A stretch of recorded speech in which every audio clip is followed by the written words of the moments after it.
nous sommes toujours dans notre évangile de Saint Luc. Et aujourd'hui, nous entrons sous la table d'autel. Nous sommes ici, dans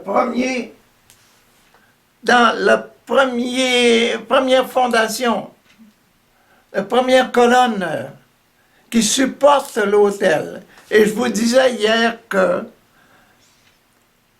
les piliers sont importants, elles doivent être solides pour tenir toutes les offrandes que nous offrons, nous envoyons vers le Père.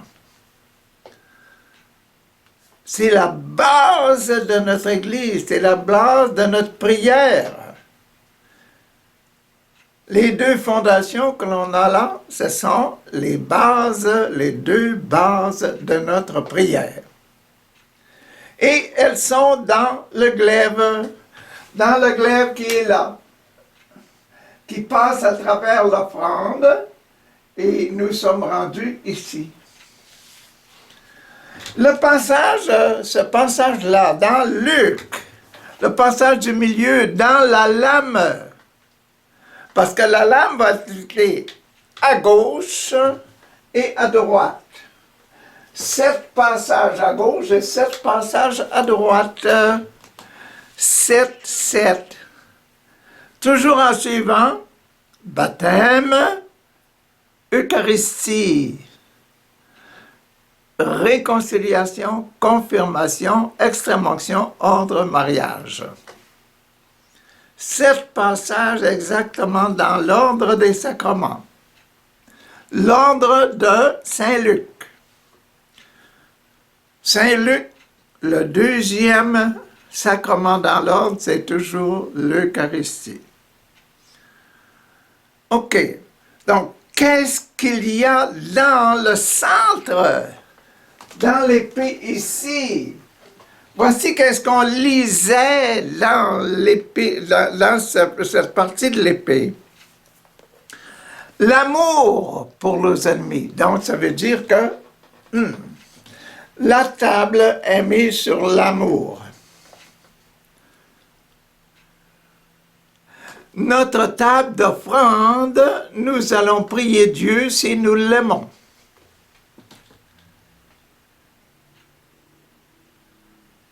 Nous prions quand nous aimons. Tu aimes Dieu, prie Dieu. Tu aimes le démon, prie le démon.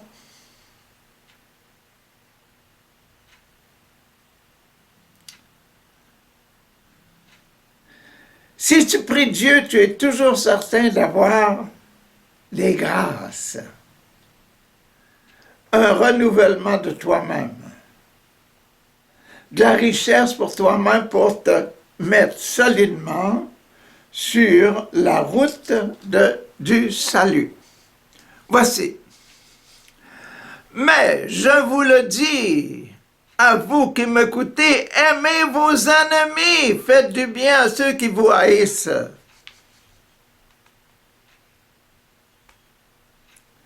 C'est la base. Aimer nos ennemis, faire du bien à ceux qui nous haïssent. Aimer et agir. Aimer et agir. Ah! Bénissez ceux qui vous maudissent et priez pour ceux qui vous maltraitent. Si quelqu'un te frappe sur une joue, présente l'autre joue. Si quelqu'un prend ton manteau, laisse-le aussi partir avec ta chemise. Donne à tout homme qui te demande quelque chose, et si quelqu'un prend ce qui t'appartient, ne le lui réclame pas. Faites pour les autres exactement ce que vous voulez qu'ils fassent pour vous. Aimez et faites pour les autres. C'est la base. Donc, c'est la première partie de cette partie de la lame-là qui est au milieu. C'est la première partie. La deuxième partie, Elle va expliquer un petit peu simplement, hein. Si vous aimez seulement ceux qui vous aiment, pourquoi vous attendre une reconnaissance particulière? Même les pécheurs aiment ceux qui les aiment. Et si vous faites du bien seulement à ceux qui font du bien, pourquoi attendre reconnaissance particulière? Même les pécheurs en font autant. Donc, vous voyez, aimer, agir. Et si vous prêtez seulement à ceux dont vous espérez qu'ils vous rendront, pourquoi vous attendre à une reconnaissance particulière?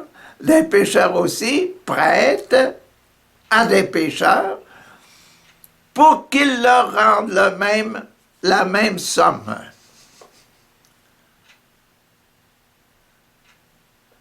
Aimer, agir, oublier.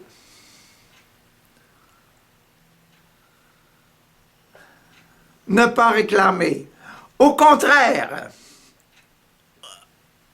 un renouvellement, une petite revue. Au contraire, aimez vos ennemis, faites-leur du bien, prêtez sans rien espérer de recevoir de retour. Vous obtiendrez une récompense et vous serez fils du Dieu très haut, car il est bon pour les ingrats et les méchants.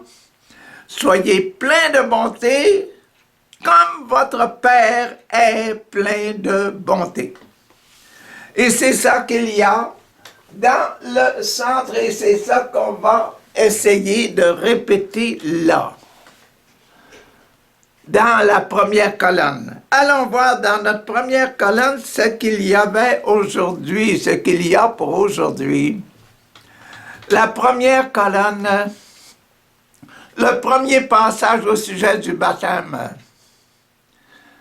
Se référant au baptême.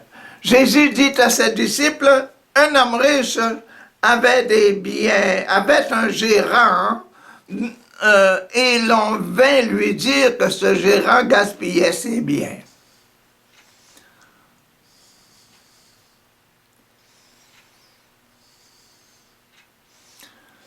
Un homme riche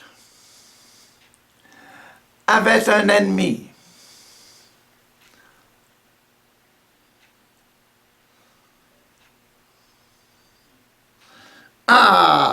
Le maître l'appela et lui dit, « Qu'est-ce que j'apprends à ton sujet? Rends-moi compte de la façon dont tu as exercé ta charge, car tu ne pourras plus être mon gérant. »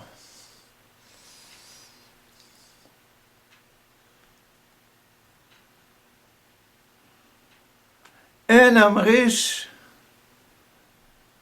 avait un gérant, son ennemi, qui lui volait ses biens.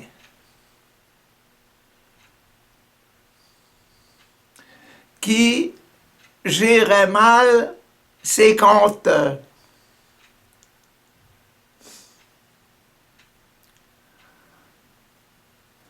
Dieu nous a appris, nous, pour gérer ses comptes. Nous sommes les enfants de Dieu, nous devons être les enfants de Dieu, nous devons agir en enfants de Dieu. Rendre nos comptes comme étant des bons enfants de Dieu, non pas des ennemis de Dieu. Dieu nous aime.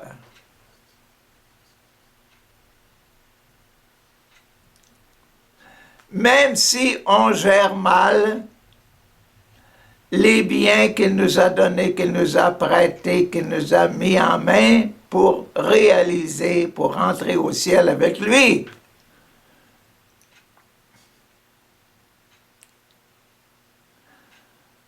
Bien gérer nos comptes. Donc, il faut penser que toute la série des 7, 1, 2, 3, 4, 5, 6, 7, là, ça va être au sujet de gérer ce que Dieu nous a donné.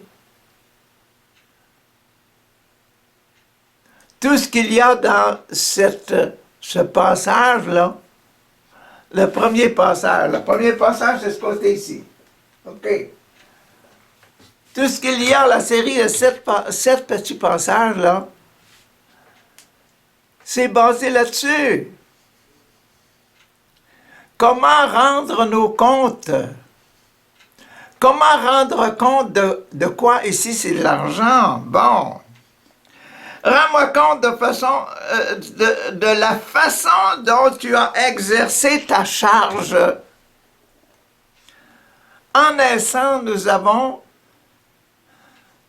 et en recevant le baptême, nous recevons le nom d'enfant de Dieu. Rendre compte d'enfant de Dieu. C'est ça qui est la première colonne. Le sommet. Le sommet. Rends compte de ce que tu dois recevoir, que tu as présenté à Dieu comme prière. Oh là, parce qu'on est au début et on soutient la table. L'amour. L'amour. Aime ton ennemi, aime ton ennemi, aime ton ennemi. Dieu m'aime, on est sûr de ça. Et il va me demander, comment est-ce que tu gères ta vie? Ah, je comprends un peu là, c'est ça. Tout homme se demande ça automatiquement. Parce que nous sommes tous des enfants de Dieu. Ah. Mon maître va me retirer ma charge, dit le gérant. Se dit le gérant. Que ferai-je? Je ne suis pas assez fort pour travailler la terre et j'aurais honte d'aller mendier. Ah, je sais ce que je vais faire. Voilà ma décision. Quand j'aurai perdu ma place, les gens me recevront chez eux. Quand j'aurai perdu ma place, les gens me recevront chez eux.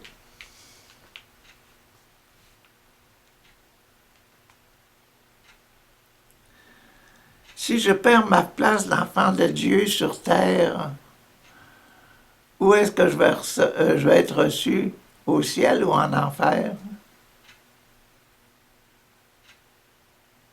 Qui va nous accueillir? Oh, les démons vont être contents. Je ne suis plus un enfant de Dieu. Ils vont m'accueillir chez eux.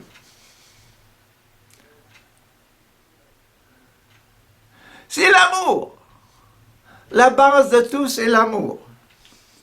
Et quand j'aurai perdu ma place, les gens vont me recevoir chez eux. Il fit alors venir un à un tous ceux qui devaient quelque chose à son maître. Il dit au premier, « Combien dois-tu à ton maître? » 100 tonneaux d'huile. Un tonneau, c'est quand même pas mal, hein? De l'huile, des tonneaux d'huile. 100 tonneaux d'huile, si c'était 100 bouteilles d'huile, c'est pas beaucoup. Mais 100 tonneaux d'huile, imagine. D'huile d'olive. Il répondit. Le gérant lui dit, voici ton compte. Il dit, ton compte est ici. Assieds-toi. Écris 50. 100. L'amour parfait. Faisant 50. Mais le chiffre 5. Ah! Le chiffre 5, le chiffre du péché. Ah, OK. Puis il dit à un autre, et toi, combien dois-tu? 500 sacs de blé. Imagine-toi, 500 sacs de blé. 500 sacs de blé. Le gérant lui dit, voici ton compte, écris 400. 4. Le chiffre des enfants de la famille. OK? Voici ton compte écrit 400. Le maître de ce gérant, le maître de ce gérant malhonnête, le loua d'avoir agi ainsi, si habilement. Car les gens de ce monde sont bien plus habiles en affaires les uns avec les autres que ceux qui appartiennent à la lumière.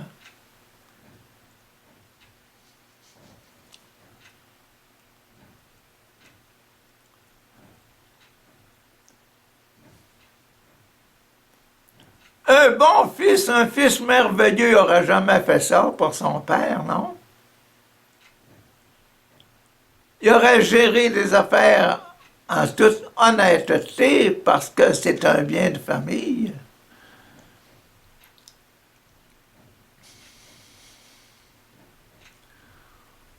Faut pas ajouter des péchés.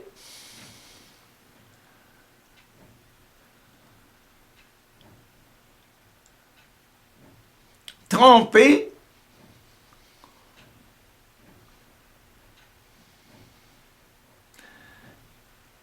Mille, écrit 500. 500, écrit 400. Trompe pas le monde. Sois honnête, l'honnêteté.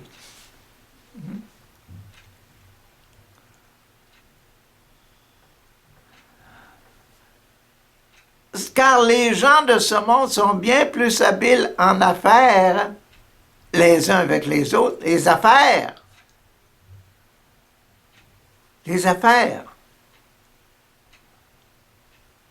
C'est pas la prière, l'honnêteté, l'amour. En affaires qu'en amour.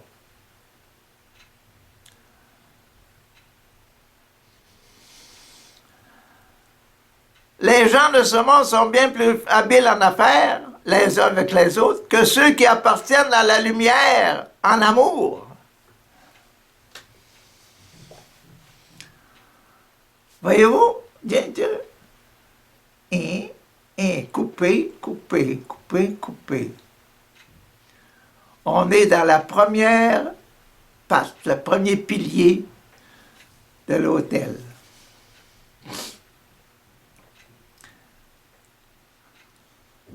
Aimer nos ennemis. Bah, c'était le sacrement du baptême, là. Passons maintenant au sacrement de l'Eucharistie. L'Eucharistie. Jésus ajouta, et moi je vous dis, écoutez, faites-vous des amis avec les richesses de ce monde, afin qu'au moment où elles viendront à vous manquer, on vous reçoive dans les demeures éternelles.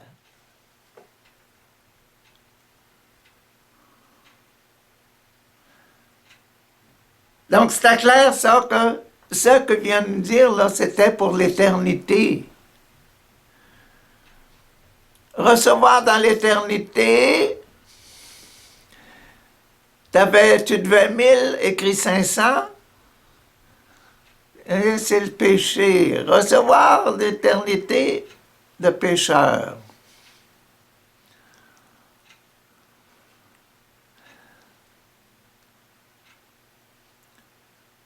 Utilisez les richesses de ce monde pour vous créer une éternité heureuse ou malheureuse.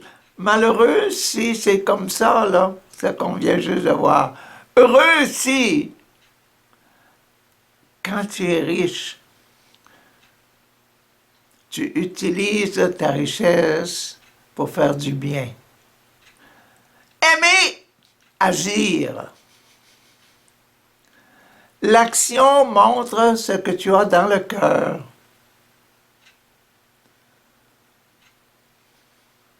L'action montre ce que tu gères bien, la richesse que tu as reçue.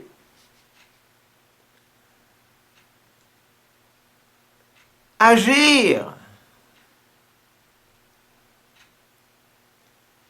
OK? L'amour, c'est agir. Celui qui est fidèle dans les petites choses est aussi fidèle dans les grandes.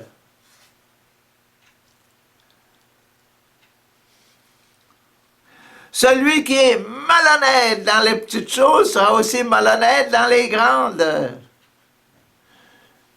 Utilise ce que je t'ai donné, les grâces que je t'ai données, la pureté du cœur que je t'ai donné, pour se créer un royaume dans le ciel. Si donc vous n'avez pas été fidèle dans votre façon d'utiliser les richesses de ce monde, qui pourrait vous confier les vraies richesses? Et si vous n'avez pas été fidèle en ce qui concerne le bien qui est à quelqu'un d'autre, qui vous donnera le bien qui est à vous?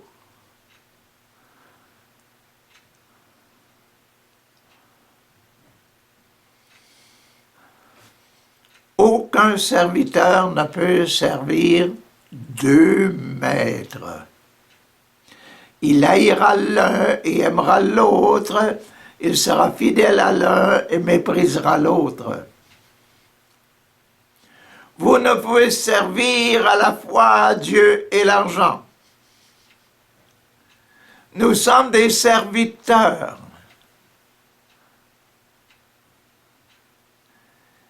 Appelés fils de Dieu.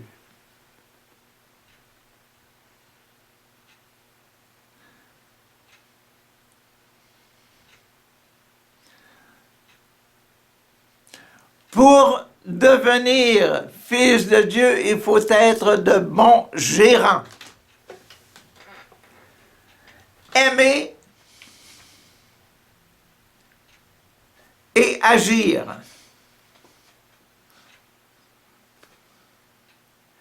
Aimer et agir. C'est ça que le sacrement de l'amour, le sacrement de l'Eucharistie. Bien gérer ce que Dieu m'a donné.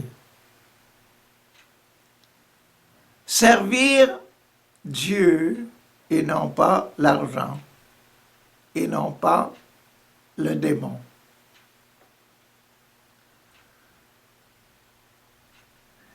Aimer et agir. Voilà.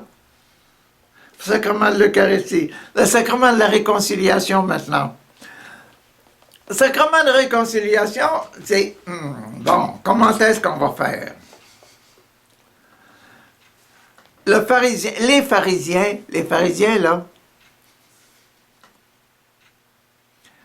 entendaient toutes ces paroles et se moquaient de Jésus, car ils aimaient l'argent, ils avaient déjà choisi leur maître, l'argent. Ils travaillaient pour l'argent. Ils étaient pharisiens pour gagner de l'argent. Pourquoi est-ce que je suis religieux pour gagner de l'argent? Pourquoi est-ce que je suis prêtre pour gagner de l'argent?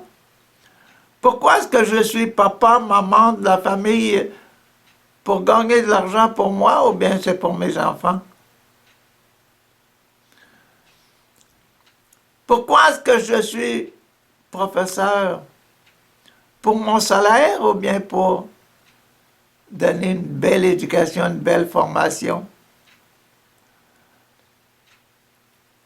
Ajustons, aimons, aimer. Ah, Jésus leur dit, pharisiens, vous êtes ceux qui se font passer pour justes aux yeux des hommes.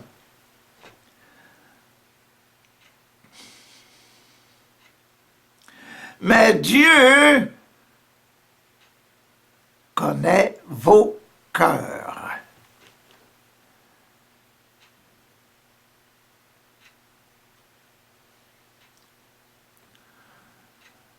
Car ce que les hommes considèrent comme grand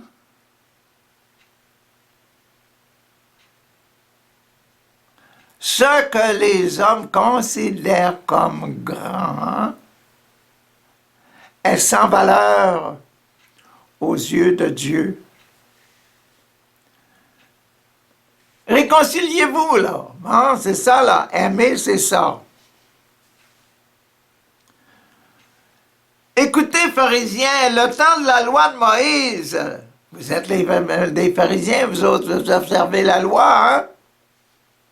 Vous êtes stricts sur la loi. Le temps de la loi de Moïse et les livres des prophètes a duré jusqu'à l'époque de Jean-Baptiste.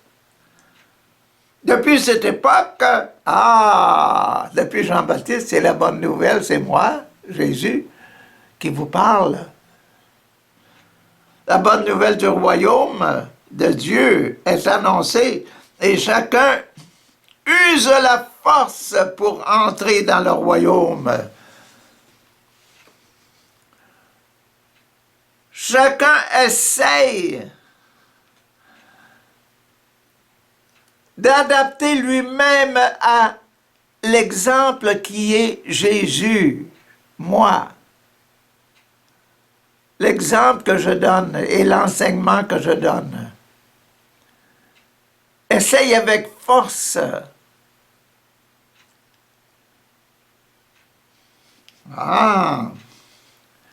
Entrer dans le royaume. Mais le ciel et la terre peuvent disparaître plus facilement que le plus petit détail de la loi.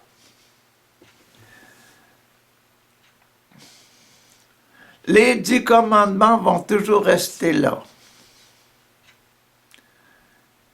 Vont toujours prévaloir dans tout ce que je dis, dans tout ce que je fais.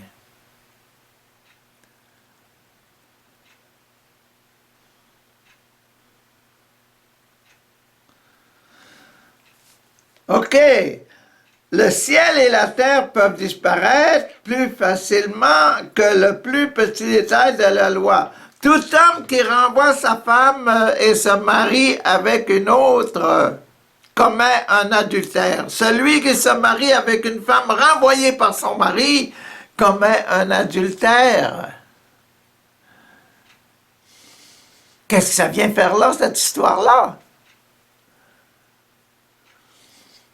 Ben, c'est une histoire d'amour. Et toute notre vie est basée sur l'amour sincère.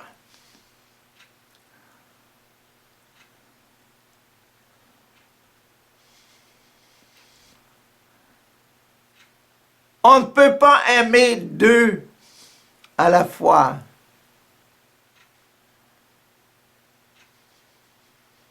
Choisir deux maîtres, choisir Dieu et l'argent. Et notre vie humaine en tant que marié avec une autre personne, si j'en prends une autre, je fais une grosse bêtise morale, spirituelle, et peut-être si je vois pas à temps, si je me confesse pas, et puis si je rétablis pas l'ordre éternel. Malheur éternel.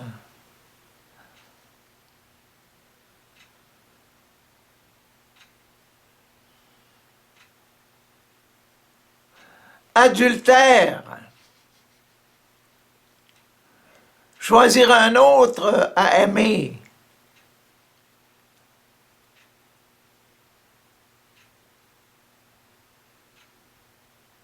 En dehors des désirs de Dieu.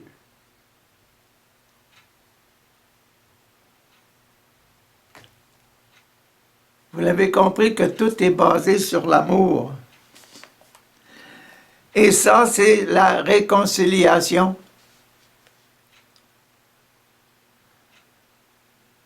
Réconcilions-nous. Prenons les bons moyens. Passons maintenant à sacrement de confirmation. Sacrement de confirmation, je dois me confirmer, donc j'ai besoin d'un témoin. un témoin amoureux, un parfait amoureux. Est-ce que je vais trouver un parfait amoureux? Il y avait un fois un homme riche qui s'habillait avec des vêtements les plus fins et les plus coûteux et qui, chaque jour, vivait dans le luxe et faisait des bons repas.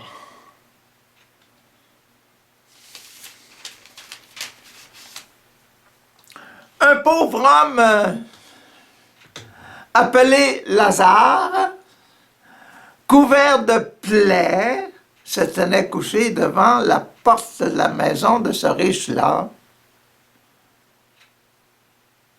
Il aurait bien voulu se nourrir des morceaux qui tombaient de la table du riche.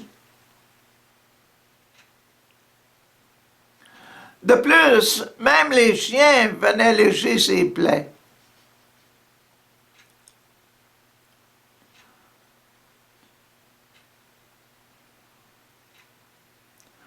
Le pauvre mourut, et les anges, le pauvre mourut, Lazare mourut, et les anges le portèrent à côté d'Abraham dans le ciel. Le riche mourut aussi, et on l'enterra. Le riche souffrait beaucoup dans le lieu où sont les morts. Après sa mort, le riche souffrait beaucoup dans le lieu où sont les morts. Il leva les yeux et vit de loin Abraham et Lazare à son côté, à côté de lui. Alors il s'écria, Père Abraham, Papa Abraham, je suis un juif. Je suis un des fils d'Abraham. Papa Abraham, aie pitié de moi. Envoie Lazare pour qu'il trempe le bout de son doigt dans l'eau et rafraîchisse ma langue.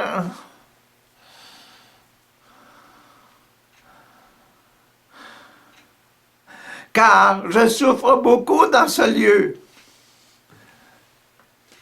Mais Abraham dit, mon enfant, je reconnais que tu es mon enfant. Je te reconnais. Mon enfant, enfant d'Abraham. Souviens-toi que tu as reçu beaucoup de bien pendant ta vie, tandis que Lazare a eu beaucoup de malheur. Maintenant, il reçoit ici sa consolation, c'est moi qui le reçois. Il a souffert beaucoup, je l'aime beaucoup. Je ne pouvais pas l'aider quand il était sur terre. Maintenant, je peux l'aider au ciel. Tandis que toi, tu souffres.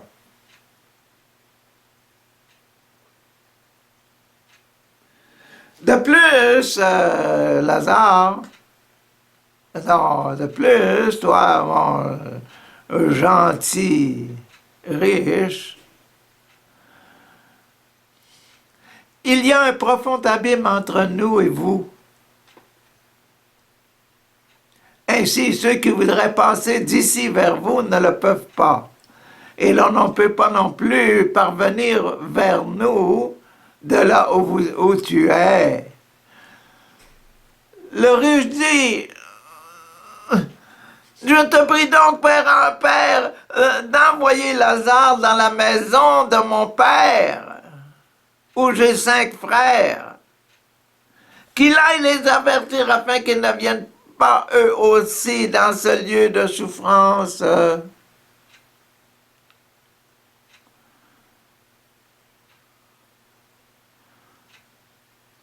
Abraham répondit, tes frères ont Moïse et les prophètes, comme toi tu avais dans le temps. Ils ont Moïse et les prophètes pour les avertir. Qu'ils les écoutent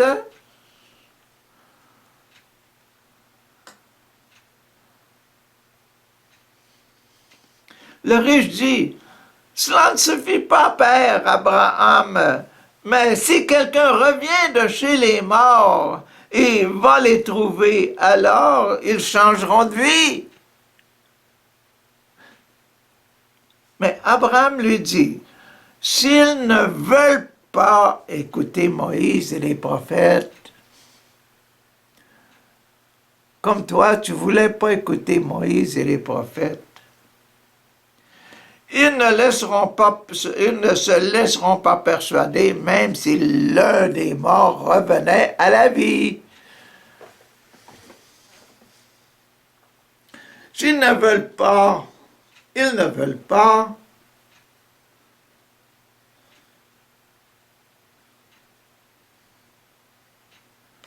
Et c'était le numéro 4, le sacrement de confirmation. Ils ne veulent pas se confirmer. Ils ne veulent pas, ils ne veulent pas.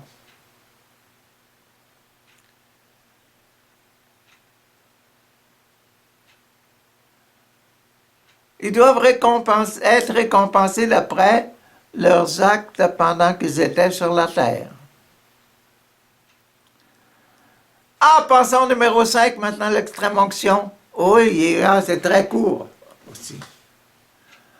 Très court, le sacrement de l'extrême onction. Amour, amour, amour. Sacrement de l'extrême onction. Jésus dit à ses disciples, il y aura toujours des faits qui entraînent les hommes à pécher. Mon ennemi, le péché. Quoi faire avec ça?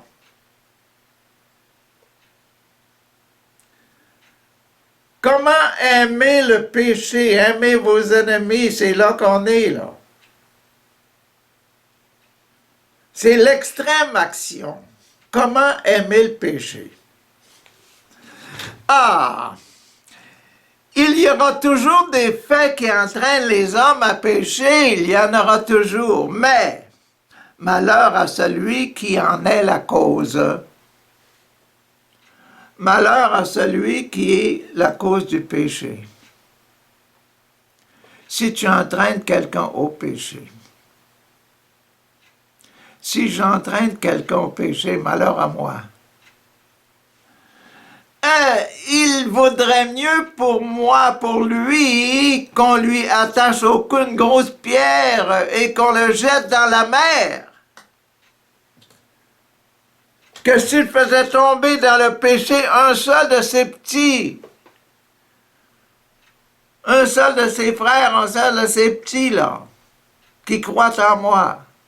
S'il les fait pécher, c'est mieux à lui, ce serait mieux à lui qu'on lui attache une meule, une grosse pierre au cou, qu'on le jette dans le fond de la mer pour le faire mourir. Le faire entrer dans le royaume de la mort. Prenez bien garde. Faites bien attention. Ne commettez pas de péché. Ne soyez pas un exemple de péché pour les autres. N'entraînez pas les autres au péché.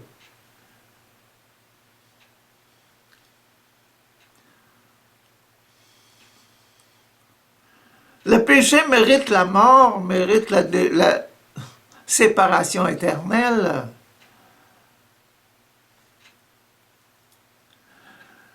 Si ton frère, si ton frère, si ton frère pêche, parle-lui sérieusement. Si tu as ton frère là, s'il pêche, ton ami, s'il pêche, parle-lui sérieusement. Et s'il change sa façon d'agir, pardonne-lui, pardonne. Comment aimer le péché? Pardonne. Comment aimer son ennemi le péché? Pardonne à ton frère.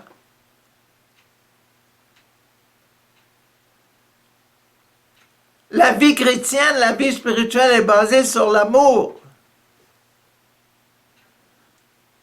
S'il pêche contre toi 7 fois en un jour, et que chaque fois il revienne te dire « Je le regrette », tu lui pardonneras. Pardonne.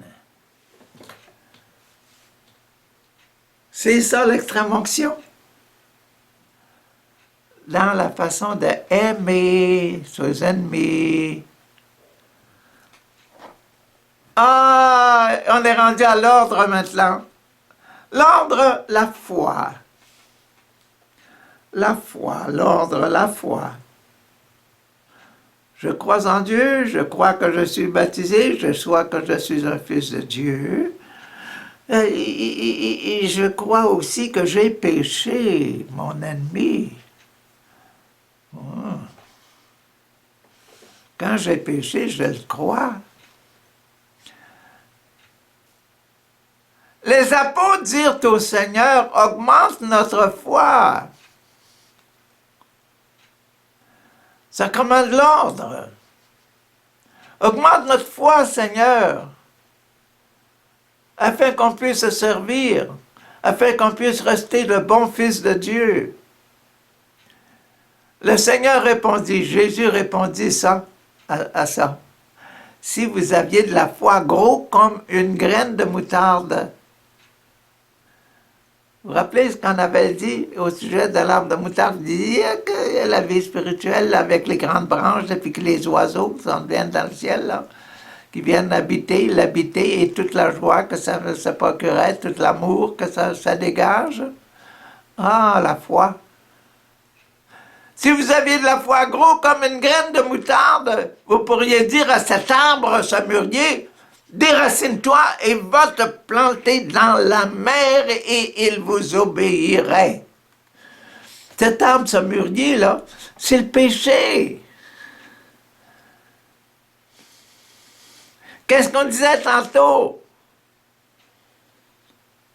Ce serait mieux pour toi qu'on t'attache une meule au cou et qu'on te jette dans le fond de la mer si tu montres les autres comment pécher. Ah, ben l'arbre, là c'est ça, l'arbre, l'arbre avec des petits fruits, doux, là, hein? Qu'on aime beaucoup les péchés qu'on aime beaucoup, là, hein? C'est ça, tu diras à ce mûrier, si tu avais la foi, tu diras à ce mûrier, à cet arbre, à ce péché, là, va-t'en dans la mer. Pourquoi? Même chose, tu vas mourir dans la mer.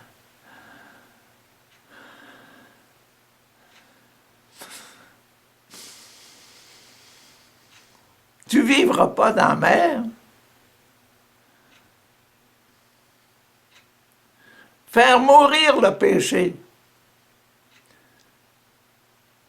Le jeter dans l'eau. Il y avait beaucoup de poissons dans l'eau, mais les poissons sont vivants. Les poissons dans l'eau sont heureux, être heureux comme un poisson dans l'eau. Hein? Être heureux comme un poisson dans l'eau. Vivre dans l'amour de Dieu, vivre dans l'amour de Dieu. Ton péché, jette-le dans le cœur de Dieu. Ton péché va disparaître et tu vas être lavé, pur pour l'éternité.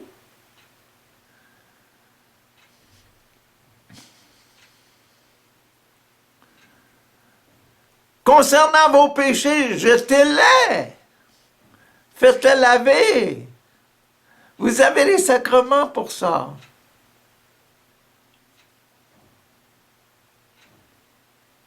Jésus nous a donné les sacrements pour ça.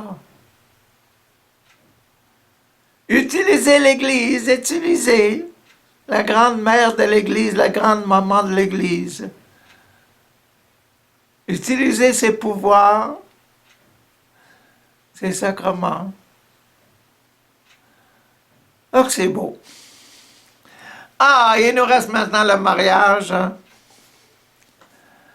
le mariage, je suis un fils de Dieu, je dois agir comme un enfant de Dieu. Et ma récompense, ça va être enfant de Dieu. Devoir du serviteur. Supposons ceci, l'un d'entre vous a un serviteur qui laboure ou qui garde les troupeaux. Lorsqu'il le voit revenir, lorsque tu vois revenir ton serviteur des champs, vas-tu lui dire, viens vite te mettre à table? Non.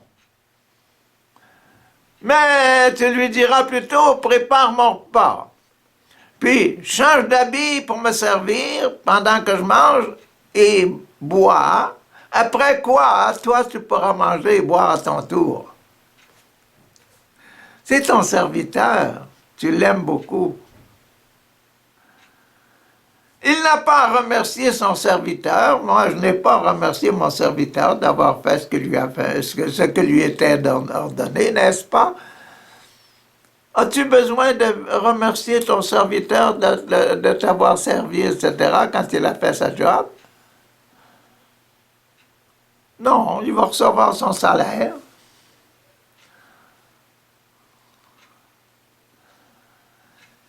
Il en va de même pour vous. Quand vous aurez fait tout ce qui vous est ordonné, quand vous avez fait tout ce qui vous a été ordonné comme quoi? Parce qu'on est ordonné fils de Dieu.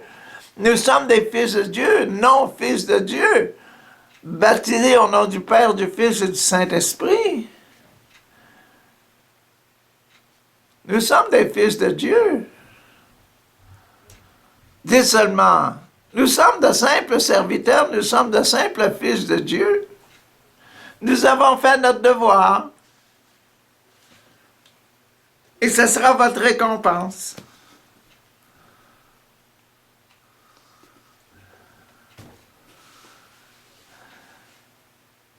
Et c'est ça qu'est le mariage. On est fils de Dieu pour rester enfant de Dieu, pour montrer à tout le monde qu'on aime notre papa et qu'on sait quoi faire. Aimer et agir. Et c'est là qu'on était. On a vu les 7 passages.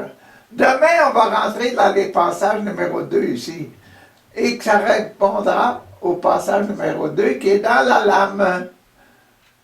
On va continuer jusqu'à, puis après ça, on va finir la deuxième patte. Donc, on passe ici demain. Ah! Demain, ce sera quoi? Allons voir qu'est-ce que ce sera. Il y aura un passage dans la lame, là. C'est ne pas juger les autres. Ne pas juger les autres. C'est le passage numéro 2 qui est là. Et c'est là qu'on va être demain. On va relire le passage du milieu, le passage de la lame, et on va dire qu'est-ce que ça va la dire? Qu'est-ce que Luc explique au sujet de ça? Demain, c'est là qu'on va être. Bonne journée!